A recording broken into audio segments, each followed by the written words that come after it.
The Grand Assembly Hall on Prime was filled with representatives from 347 different species. The ceiling stretched so high that clouds actually formed near the top. Floating platforms carried delegates from one side of the chamber to the other. Holographic displays showed the faces of billions watching from across the galaxy.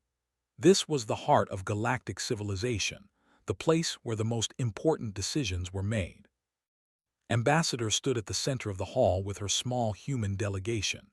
She was a woman in her 50s with gray streaks in her dark hair and eyes that had seen too many battles and too many betrayals. Beside her stood Admiral, a tall man with broad shoulders and a face that looked like it was carved from stone. Behind them were 6 other humans, all wearing the formal blue uniforms of Earth's diplomatic corps. They were surrounded by aliens. Some were tall and thin with skin like glass. Others were short and covered in thick fur. There were beings made of living crystal, creatures that floated in tanks of strange liquid, and entities that seemed to exist partly in dimensions humans could not see. The diversity of life in the galaxy was beyond imagination. But today, all of these different species had come together for one purpose. They were here to judge humanity. High Arbiter Lan of the species rose from his elevated platform. He was a reptilian creature with 4 eyes arranged in a diamond pattern on his face. His scales were deep purple, and he wore robes of shimmering silver. As the leader of the Galactic Council, his word was law. "The Council has reviewed all evidence and heard all testimony," Lan announced. His voice was translated instantly into thousands of languages through the neural implants that every delegate wore. "We have reached our decision." Felt her heart beating faster, but she kept her face calm. She had been preparing for this moment for months. The signs had been there for years, really. Every time humanity did something the other species could not understand, the whispers grew louder. Every time human soldiers saved a colony or human scientists made a breakthrough, the fear increased. "Humanity is hereby expelled from the Galactic Council," Lan declared. "Your species is judged to be too aggressive, too unpredictable, and too dangerous to remain among civilized peoples. You are given 60 standard days to withdraw all personnel, ships, and assets from Council space. After that time, any human found within our borders will be arrested and detained indefinitely." A murmur ran through the assembly. Some delegates looked uncomfortable, but most nodded in agreement. Notice that the ambassador, a gentle creature with soft blue skin and large dark eyes, actually looked relieved.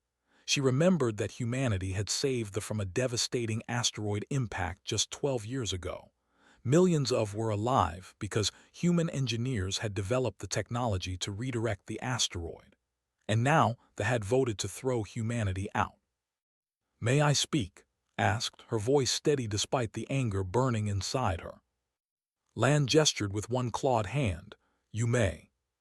Stepped forward. "In the 200 years since humanity joined the Galactic Council, we have contributed more to the safety and prosperity of this galaxy than any other species. We developed the shield technology that protects your trade routes. We created the medical treatments that cured the plague. We sent our soldiers to defend colonies that were not our own, asking nothing in return." She paused, looking around the chamber. Thousands of alien eyes stared back at her. When the collective abandoned the outer territories to pirates, it was human ships that restored order. When the Civil War threatened to destabilize the entire sector, it was human diplomats who negotiated the peace. When the moon was about to break apart and rain destruction on this very world, it was human scientists who found a way to stabilize it. Lan's 4 eyes narrowed. "And that is precisely the problem, Ambassador. You act without permission. You insert yourselves into situations where you are not wanted. You make decisions that affect billions of lives without consulting the Council. You are not team players, as your species likes to say. You are loose cannons." "We saved lives," spoke up, unable to contain himself any longer. "Billions of lives."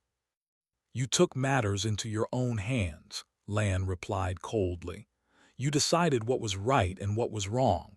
You appointed yourselves the protectors of the galaxy. The Council never asked for your protection. The Council does not need your protection. Felt a bitter laugh trying to escape her throat. She suppressed it. So this is how it ends. 2 centuries of service and we are cast out like criminals. You are not criminals, Land said. You are simply too dangerous to keep among us. Perhaps in time your species will mature. Perhaps you will learn patience and restraint. Until then, you are not welcome here. The vote was formalized within the hour. 312 species voted for expulsion. 35 voted against, mostly smaller species that humanity had helped directly. The rest abstained. It was the most one-sided vote in Council history. Captain Danny Morales watched the broadcast from the bridge of the starship Endeavour. He was a young officer, only 32 years old, with dark hair and a quick smile that was nowhere to be seen today. His crew of 50 humans sat at their stations in stunned silence. "So that is it," said Lieutenant, his second in command. She was a red-haired woman from the Mars colonies with a temper to match. "We just pack up and go home, after everything we have done for them." Danny turned away from the screen. Through the viewport, he could see the lights of Prime glittering below. Somewhere down there, and were gathering the delegation for the long journey home. Somewhere down there, aliens were already celebrating the departure of the troublesome humans. "We do what we have always done," Danny said quietly. "We survive, we adapt, we get stronger, and when they come crawling back because they will, we will be ready." Frowned, "You think they will come back?" "I know they will. The galaxy is a dangerous place. There are threats out there that the Council cannot even imagine. They think they are safe because they have numbers and they have rules and they have their precious voting system. But rules do not stop bullets. Votes do not deflect missiles. When the real danger comes, and it will come, they will remember who used to protect them." The human exodus began within the week. Colonies that had taken decades to build were abandoned. Trade agreements that had made humanity wealthy were dissolved. Military outposts that had kept the peace went dark one by one. Ships carrying millions of humans streamed toward the border of Council space, heading for the unknown regions beyond. The Council called these regions the Outer Veil. It was a vast expanse of unexplored space filled with unstable stars, dangerous nebulae, and worlds that had never been charted. No civilized species ventured there because there was nothing of value and everything to fear. But humanity was not afraid. Humanity had never been afraid. Within 3 months, the last human had left Council space. The border was sealed. Communication channels were closed. For the first time in 2 centuries, humanity was alone. On Prime, the Council held a grand celebration. Fireworks lit up the sky in a dozen colors. Speeches were made about the dawn of a new era of peace and cooperation. Delegates congratulated each other on their wisdom and courage. The aggressive, unpredictable humans were finally gone. For a time, there was peace. For a time, the galaxy forgot about the strange species from the small blue planet called Earth. But in the darkness of the Outer Veil, humanity was building something new, and they would never forget what had been done to them. 15 years passed in silence. The Galactic Council continued as it always had. Species traded with each other, argued with each other, and occasionally went to war with each other over minor disputes. The great machine of galactic civilization turned slowly forward, grinding through the centuries as it had for thousands of years before humanity ever reached the stars.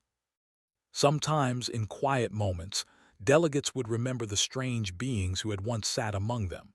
They would recall the humans with their odd emotions, their quick tempers, and their strange habit of rushing into danger without thinking. Some remembered fondly. Most did not remember at all. Humanity became a footnote in history, a brief chapter in the long story of the galaxy. But beyond the borders of Council space, in the darkness of the Outer Veil, something remarkable was happening. The humans had not crumbled as the Council predicted. They had not fought among themselves and destroyed each other as many species expected. Instead, they had done what humans had always done throughout their history. They had adapted, survived, and grown stronger. Director Samuel Price stood on the observation deck of the capital city, looking out over the skyline of New Houston. The city stretched for hundreds of kilometers in every direction, a gleaming monument to human determination. Towers of glass and steel rose toward the orange sky. Flying vehicles moved between the buildings in orderly streams. Parks and gardens filled the spaces between structures, because humans had learned long ago that they needed green things around them to stay sane. The planet was called Haven, and it was the heart of the human sovereignty. It had been a barren rock when the first settlers arrived 15 years ago. Now it was home to 200 million people and served as the administrative center for 47 colonized star systems. Samuel was an older man now, with white hair and deep lines on his face. He had been a junior diplomat during the exile, watching helplessly as the council voted to cast his species out. That memory still burned inside him. It drove him forward every single day. "The council meeting is about to begin, Director," said his assistant, a young woman named Grace Turner. Samuel nodded and walked to the conference room. The Sovereignty Council was already assembled, a group of 12 humans representing different aspects of their new civilization. There were military leaders, scientists, diplomats, and administrators. They were the best humanity had to offer. Dr. Christina Bailey stood at the head of the table, ready to present her latest findings. She was the head of the Advanced Research Division, a brilliant woman who had revolutionized human technology in the years since the exile. Her dark skin was touched with gray at the temples now, but her eyes were as sharp as ever. "As you know, we have made significant progress in several key areas," Christina began. "Our faster-than-light communication system is now fully operational. We can send messages across unlimited distances instantaneously. The Council still relies on courier ships for long-range communication. We are decades ahead of them." She touched a control, and a holographic display appeared above the table. "Our medical technology has also advanced considerably. The regeneration treatment we developed last year can extend human by approximately 300 years while maintaining full physical and mental capacity. The oldest members of our society will live to see things we cannot even imagine." Admiral leaned forward. His hair had gone completely gray, but his body was still strong thanks to the new medical treatments. "And the military applications?" Christina smiled slightly. "Our new shield technology can withstand any weapon currently in the Council arsenal. Our ship engines are 40% faster than anything they have. Our weapons systems are more accurate, more powerful, and more efficient. If the Council tried to attack us today, we would destroy them completely." "How many ships do we have?" Samuel asked. Answered, 2,000 combat vessels, ranging from fast attack craft to heavy dreadnoughts. Every single one of them is more advanced than the best Council warship. We also have 3,000 support vessels, including transports, medical ships, and engineering craft. Our personnel numbers approximately 5 million trained soldiers, with another 10 million in reserve. Now serving as the sovereignty's chief diplomatic advisor, spoke up. "We should not forget that we also have an extensive intelligence network. We still have contacts within Council space, people who believe humanity was treated unfairly. They send us regular reports on Council activities." Samuel nodded slowly, processing all of this information. "And what do those reports tell us?" His expression grew serious. "The Council is weaker than they realize. Their military has grown soft without a real threat to face. Their economies are stagnant. Many member species are unhappy with Council leadership, but too afraid to speak up. And there are rumors of something troubling in the far reaches of the galaxy." "What kind of rumors?" "A species called the They come from a region of space beyond the Council's usual patrol routes. According to our sources, they have been expanding aggressively for the past decade. Several small colonies on the outer edges of Council territory have gone silent. The Council claims these are natural disasters or communication failures, but our contacts believe otherwise. Christina pulled up another display. We have been monitoring communications when possible. Their technology is crude compared to ours, but it is surprisingly effective. They use biological engineering to enhance their soldiers, making them stronger, faster, and more aggressive. Their ships are built for war, not trade or exploration. Everything about their civilization is focused on conquest. Study the data with a soldier's eye. They are building an invasion force, a big one. That is our assessment as well, Christina confirmed. Based on their expansion rate and the size of their military, we estimate they will be ready to launch a major offensive within the next few years. Samuel stood and walked to the window. Outside, the sun was setting over New Houston, painting the sky in shades of red and gold. Children were playing in a park below, their laughter rising faintly through the glass. This was what they had built. This was what they were protecting. "Do we warn the Council?" Grace asked quietly. Shook her head. They would not believe us. They would think we were trying to manipulate them, to scare them into letting us back in. High Arbiter Lan has made it clear that any communication from humanity will be ignored. "Lan is a fool," muttered. "Lan is dead," replied. "He died 3 years ago. His successor is a younger named Eth. She is more reasonable, but she is also bound by Council tradition. She cannot reach out to us without appearing weak." Samuel turned back to face the Council. "Then we wait. We continue to build. We continue to prepare. And when they attack, because they will attack, we will be ready to respond." "And if the Council falls before they ask for help?" Christina asked. Samuel's face was hard. "Then they fall. We will not beg to save people who threw us away. If they want our help, they will have to ask for it. They will have to admit they were wrong." The meeting ended, but the conversation stayed with all of them. In the weeks and months that followed, reports from Council space grew more alarming.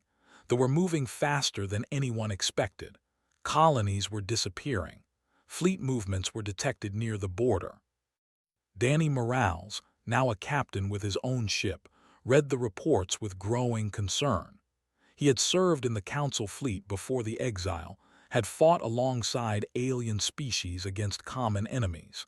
Despite everything that had happened, he could not simply forget those experiences. "They are not ready," he said during a late night on the bridge of his cruiser. "The Council has no idea what is coming for them." Shrugged. "That is their problem now, not ours." "Is it? When they finish with the Council, where do you think they will look next?" Had no answer for that. Neither did anyone else. All they could do was watch, wait, and prepare for the storm that was coming. And in the darkness between the stars, the war machine continued to grow. The first major attack came on a bright morning on the colony world of Mythos IV. 12 million lived on that peaceful planet. They were farmers, teachers, artists, and children. They had never known war. Their world had been protected by the might of the Galactic Council for centuries, and they believed that protection would last forever. They were wrong. The fleet appeared without warning.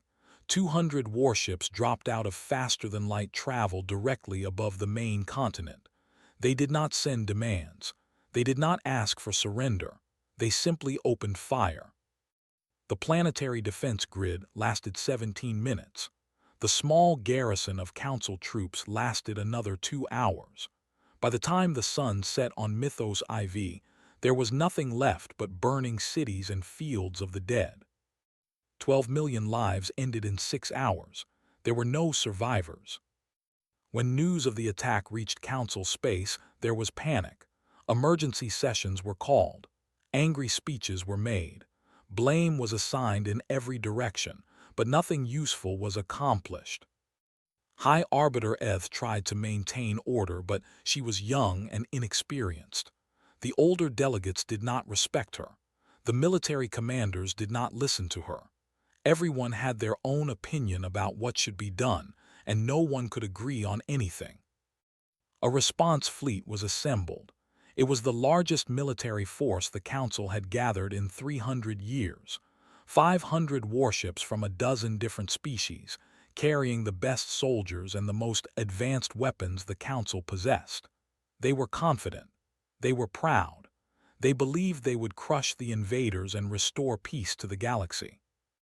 The fleet was destroyed in 3 days. They had been studying Council defenses for generations. They knew every weakness, every blind spot, every flaw in the Council's military doctrine. Their weapons were specifically designed to penetrate Council shields. Their tactics were developed to exploit Council formations. When the two forces met in battle, it was not a fight. It was a slaughter. More attacks followed. Forces pushed deeper into Council territory, conquering world after world. The Collective, a group of species that had formed the core of Council military strength, saw their defensive line collapse completely. Colony after colony fell silent. Billions of beings were killed or captured. There was placed under siege. Eth watched from her palace as enemy ships filled the sky, knowing that her world could be destroyed at any moment. She had never felt so helpless in her life. In the bunker deep beneath the surface, what remained of the Council Assembly met in emergency session. The Grand Hall on Prime was gone, destroyed in a bombardment that had killed millions. Now the leaders of galactic civilization huddled in a cramped underground room, surrounded by bare metal walls and flickering emergency lights. "We have lost 400 worlds," reported the military commander, a battle-scarred veteran of a species called the Thorn. "Our fleet strength is down to 15% of pre-war levels. At current rates of loss, they will reach the core systems within 8 months. "What about reinforcements?" asked the delegate, his blue skin pale with fear. "There are no reinforcements. Every species has committed everything they have. It is not enough. It will never be enough." Silence fell over the room.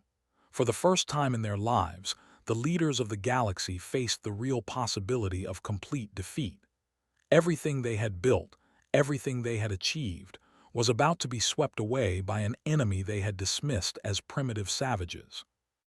Eth stood slowly. She was barely 40 years old by standards, young enough to be the child of most delegates in the room. But she was the High Arbiter now, and she had to lead. "There is one option we have not considered," she said quietly. The room stirred. Delegates exchanged glances. "We must contact the humans." The reaction was immediate and explosive. Voices rose in anger and disbelief. The delegate nearly fainted. The Thorn commander laughed bitterly. "The humans," someone spat. "We exiled them 15 years ago. They hate us." "They have every reason to hate us," Eth agreed. "We called them dangerous. We called them unpredictable. We threw them out of civilized space and celebrated their departure. But we were wrong. They were not the danger. They were our protection against the danger. And now the danger is here, and we are dying because we sent away the only species that could have saved us." "They will never help us," the delegate said. "Why would they, after what we did to them?" Eth looked at him steadily. "Because that is who they are. That is what they do. Even when we rejected them, they tried to help us. Even when we voted against them, they saved our colonies. It is in their nature to protect those who cannot protect themselves. I am betting our survival on that nature. And if you are wrong, then we die anyway. At least this way we have a chance." A single ship was prepared for the mission. It was a small diplomatic vessel, unarmed and undefended. Ambassador of the people volunteered to carry the message. He had voted for human expulsion 15 years ago. He had made speeches calling humanity a threat to galactic peace. Now he would have to face them and beg for forgiveness. The journey to the border of human space took 2 weeks. Spent most of that time alone in his cabin, thinking about what he would say. He remembered the human ambassador standing in the council chamber as the vote was announced.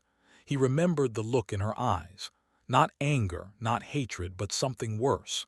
Disappointment. When the ship crossed into human territory, it was intercepted within hours.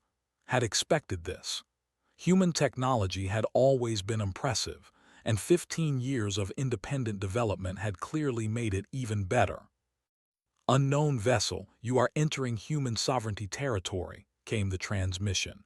The voice was calm and professional. "Identify yourself immediately." Activated his communication channel with trembling hands. "This is Ambassador of the Galactic Council. I come bearing a message for your leaders. The Council formally requests humanity's aid in the war against the Empire." There was a long pause. Could imagine what the humans were thinking. He could imagine them laughing at him, at the irony of this moment. The species that had been told they were not needed was now being begged to save the galaxy. "Hold your position," the voice finally said. "An escort will arrive to bring you to Haven." The escort arrived 6 hours later. It was a single cruiser, sleek and powerful, with weapons that sensors could not even properly analyze. He was brought aboard and treated politely but coolly. No one spoke to him beyond what was necessary. The journey to Haven took 3 days. When finally saw the human capital, he was amazed. The planet had been a barren rock when humanity was exiled. Now it was a thriving world covered in cities and farmland and forests. Orbital stations circled above, construction yards building ships that made the warships look like toys. Humanity had not just survived. They had thrived beyond anything could have imagined. He was brought before the Sovereignty Council in the central chamber of New Houston.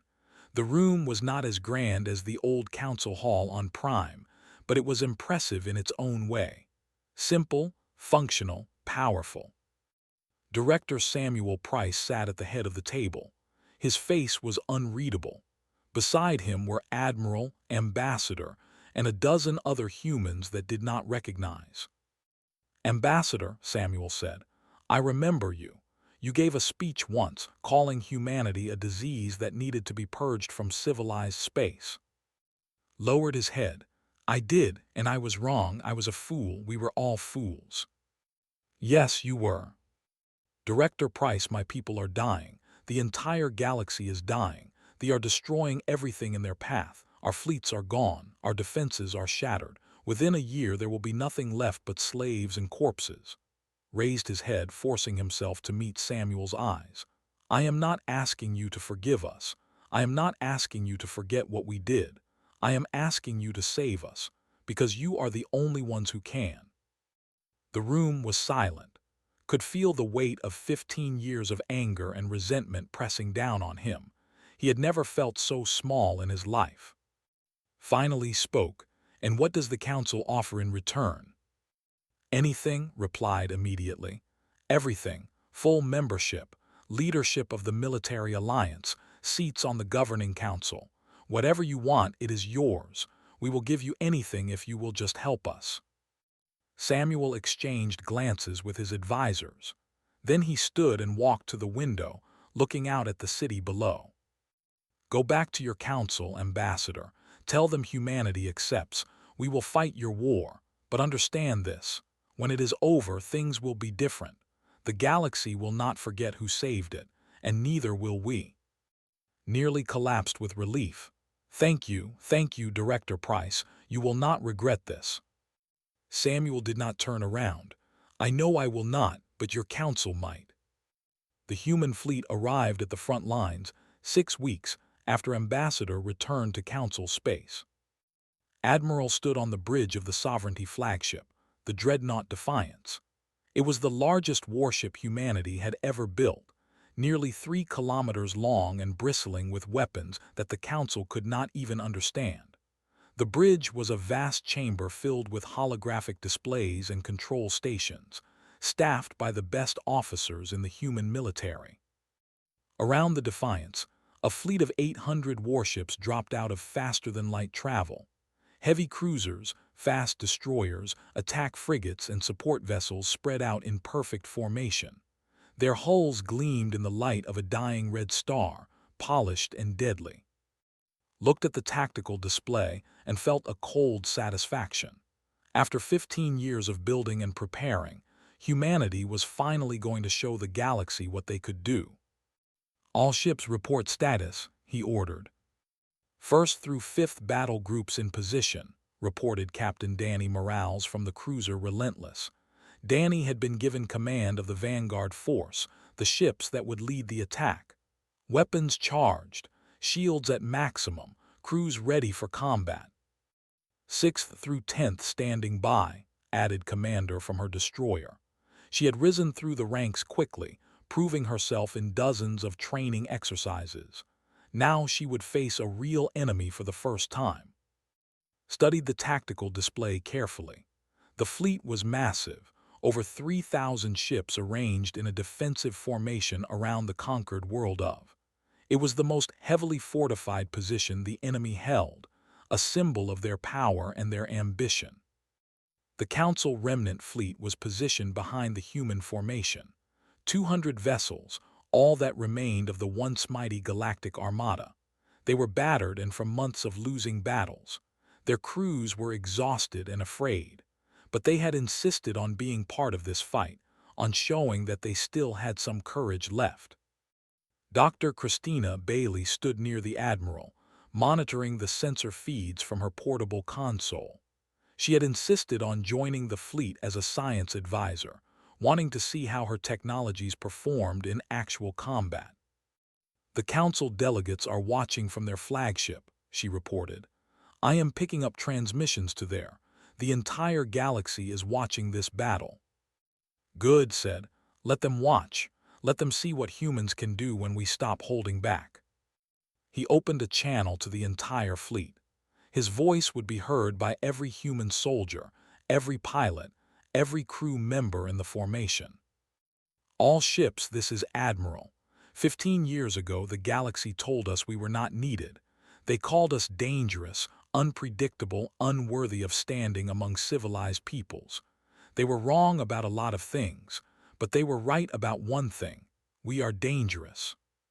He paused, letting the words sink in. We are the storm they were afraid of. We are the fire they tried to put out. And today, we remind thee and the Council and every species in this galaxy why they should never have sent us away. The fleet surged forward. They responded immediately. Thousands of fighters launched from their carrier ships, swarming toward the human formation like angry insects. Heavy weapons platforms opened fire, sending streams of plasma and kinetic projectiles toward the advancing humans. The first shot struck human shields and dissipated harmlessly. Energy that should have torn through armor simply vanished into the protective fields that surrounded every human ship. They had never seen technology like this. Their weapons, which had destroyed Council fleets with ease, were useless. Return fire, commanded. Human weapons spoke for the first time. Plasma torpedoes, accelerated to nearly the speed of light, punched through armor like it was made of paper. Kinetic rounds shattered hulls and detonated ammunition magazines. Beam weapons sliced through formations, cutting ships in half. In the first hour of battle, 400 vessels were destroyed.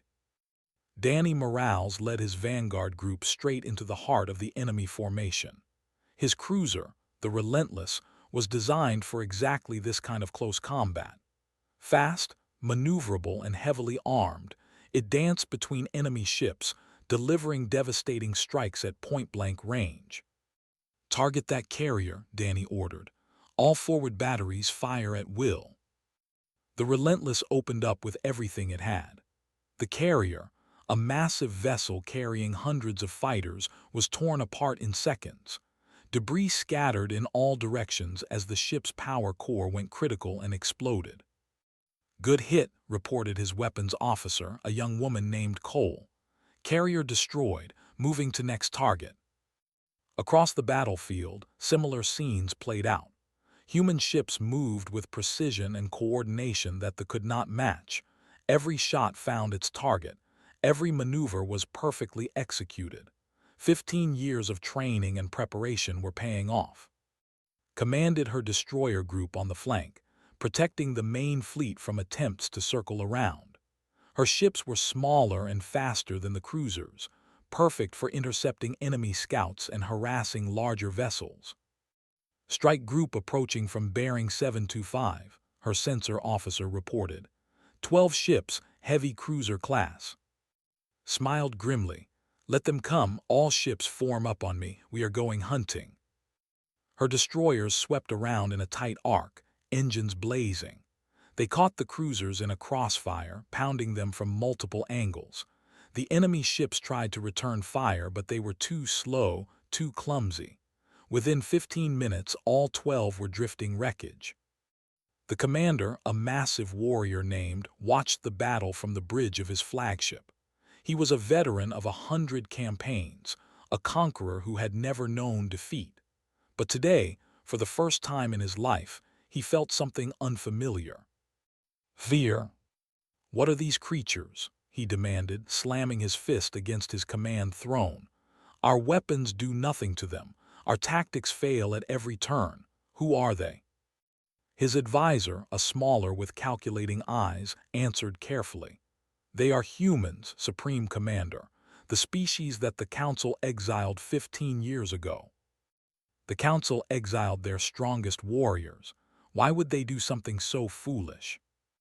They were afraid of them, Supreme Commander, afraid of what humans might become if they were allowed to remain.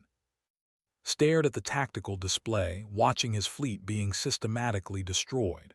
Red icons disappeared one by one, replaced by the cold emptiness of space. He understood fear now. He had used it as a weapon his entire life. But this was different. This was fear of something he could not control, could not defeat, could not even slow down. The battle lasted 12 hours. When it was over, the fleet was destroyed. Over 2,000 enemy ships were reduced to debris, their crews dead or scattered. Human losses were minimal, 37 ships damaged, 4 destroyed. The Council observers were silent with shock. They had expected a hard fight, a close victory if they were lucky. Instead, they had witnessed total domination. The humans had done in 12 hours what the entire Council military could not accomplish in 3 years of war. Admiral looked at the tactical display, now mostly clear of red icons.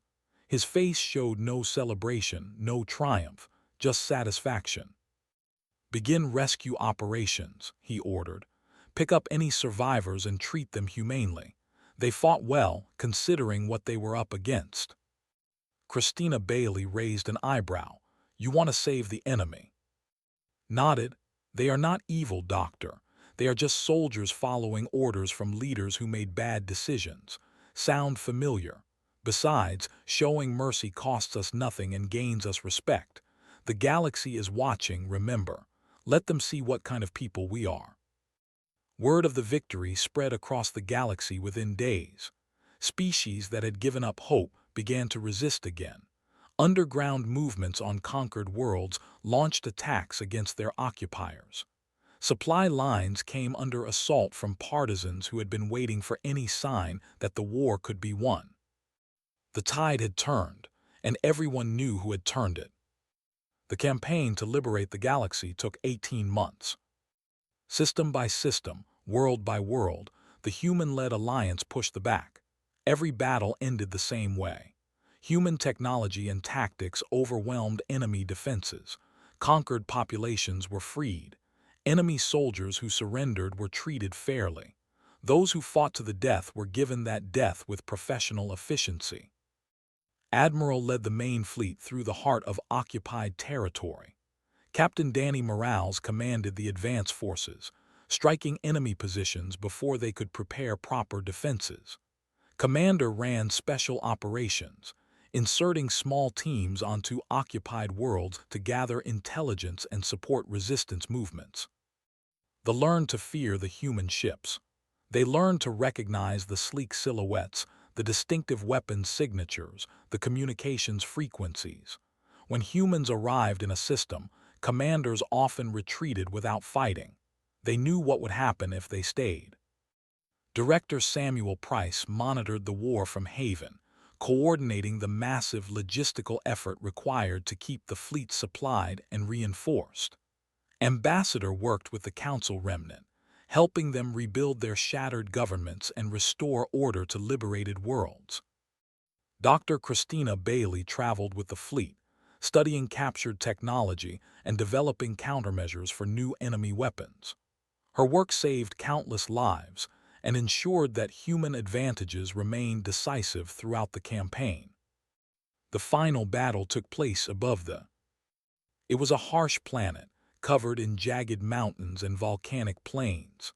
The sky was a permanent brown haze from centuries of industrial pollution, but it was home to 12 billion, the heart of their empire and the source of their military power. The human fleet arrived with 2,000 warships. Allied forces from the Council added another 500 vessels, their crews eager to participate in the final victory. Across from them, the last of the armada waited in defensive formation around there. 3,000 ships, the largest concentration of enemy forces remaining in the galaxy, everything that had left. Supreme Commander stood on the bridge of his flagship, the Devourer. He was older now, from wounds received in earlier battles. His scales had faded from bright orange to dull brown, but his eyes still burned with defiance. "Humans," he broadcast across all channels, his voice carrying to every ship in both fleets. "You have proven yourselves worthy opponents. I have never faced enemies as capable as you. In another universe, we might have been allies." Listen to the transmission from the Defiance. He felt a strange respect for the commander, had fought hard and well, even in a losing cause. He deserved an honest response. Supreme Commander replied, "Your people fought bravely. There is no shame in what happened here. You were simply facing something you could not defeat. Every species has limits."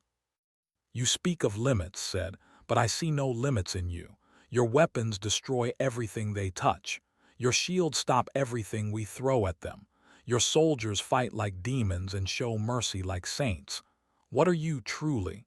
Where did you come from?" Considered the question. The entire galaxy was listening to this conversation, broadcast across thousands of worlds and translated into countless languages. "We come from a small blue planet called Earth," he said finally. "A world of oceans and mountains and forests. We lived there for millions of years, fighting each other, learning from each other, growing stronger with every generation. We faced ice ages and plagues and wars that nearly destroyed us, but we survived. We always survived." He paused, looking at the tactical display, at the thousands of ships waiting to fight and die. "We did not come to the stars looking for conquest. We came looking for friends. We found a galaxy full of species who feared us, who did not understand us, who eventually cast us out. And still we came back, not for revenge, not for power, but because there are things in this universe worth fighting for, things worth dying for. Your empire threatened those things, so we stopped you." Was silent for a long moment. When he spoke again, his voice was heavy with resignation. "Then let this be our final battle. Let history remember that the people faced the humans and did not run. Whatever else they say about us, let them say that." "I will remember," promised, "and I will make sure others remember too." The battle began. It was the most brutal engagement of the war. They fought with the ferocity of a dying species, knowing they had nothing left to lose. Every ship, every soldier, every weapon was committed to the fight. They sold their lives as dearly as possible, taking human ships with them whenever they could. But human technology and tactics still proved superior. One by one, the ships fell. Cruisers were torn apart by plasma fire. Carriers were gutted by torpedo strikes. Fighters were swept from space by point defense systems. Danny Morales led his squadron through the heart of the formation, targeting the enemy flagship. The Relentless took heavy damage, its shields flickering under concentrated fire. Two of his escort ships were destroyed, their crews dying in fireballs of burning atmosphere. "All units focus fire on the Devourer," Danny ordered, his voice steady despite the chaos around him. "Take out their command ship and this is over." Plasma and kinetic rounds converged on his vessel. The shields flickered and failed. The hull buckled under the assault. On the bridge, alarms screamed and consoles exploded. Stood amid the destruction, watching his empire die. He felt no regret. He had lived as a warrior and he would die as one. There were worse fates. The final shot struck the Devourer's power core. For a single moment the ship blazed brighter than the sun. Then it was gone, scattered atoms drifting in the void. The remaining ships began broadcasting surrender signals. Watched the last enemy icons turn from red to gray. Around him, his bridge crew sat in exhausted silence. They had won. After 3 years of war and 18 months of campaign, they had won. "Accept all surrenders," he ordered. "Begin humanitarian operations for the civilian population. They are not responsible for what their leaders did. They deserve our protection now." 6 months later, a new Galactic Council was formed. The ceremony took place on Haven, in a grand hall built specifically for this purpose. Representatives from over 500 species gathered to witness the birth of a new galactic order. Some were species that had been members of the old council. Others were newcomers, peoples who had been conquered by and freed by the human alliance. Still others were species from the outer veil who had joined humanity during their exile. Ambassador stood at the podium looking out over the vast assembly. She was older now, her hair completely gray, but her voice was strong and clear. 15 years ago you told us we were not needed," she said. "You said we were too dangerous, too unpredictable, too aggressive to be part of civilized society. You voted to exile us to the darkness beyond your borders. You celebrated when we left." The assembly was silent. Many delegates could not meet her eyes. "And maybe you were right about some things. We are dangerous. We do act without waiting for permission. We do insert ourselves into situations where we are not wanted. But we also do something that none of you were willing to do. We fight for those who cannot fight for themselves.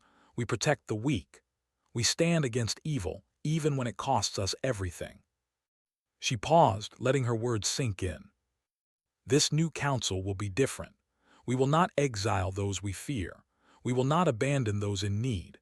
We will not pretend that voting and talking and negotiating can solve every problem. Sometimes force is necessary. Sometimes someone has to be willing to pick up a weapon and stand between the innocent and those who would harm them." Looked around the chamber, meeting the eyes of delegates from dozens of species. "Humanity is willing to be that someone. We always have been. We always will be. That is our gift to the galaxy. Not conquest, not domination, but protection. We ask only that you never forget what we did for you, and that you never again throw away those who would give their lives to save yours." The assembly rose in applause that lasted for 10 minutes. On the observation deck of the Defiance watched the ceremony beside him stood Danny Morales, Christina Bailey, and dozens of others who had fought in the war.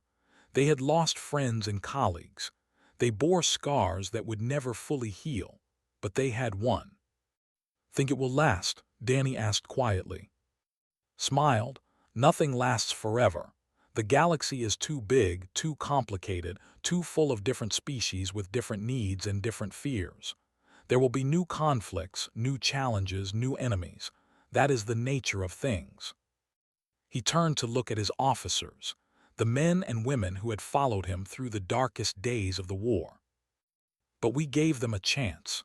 We showed them what is possible when people stand together against evil. And when the next threat comes, and it will come, we will be ready. We will always be ready, because that is who we are.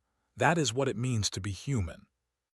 Outside the viewport, the stars stretched endlessly into the void. Somewhere out there, new worlds waited to be explored. New species waited to be met. New adventures waited to be lived. and humanity would be there for all of it, not as exiles or outcasts, but as protectors and leaders. The species that the galaxy had thrown away had become the species that the galaxy could not live without. The future was uncertain, as futures always are, but one thing was sure. Whatever came next, humanity would face it together, and they would never again let anyone tell them they were not needed. The story of the exile was over. The story of the return was just beginning.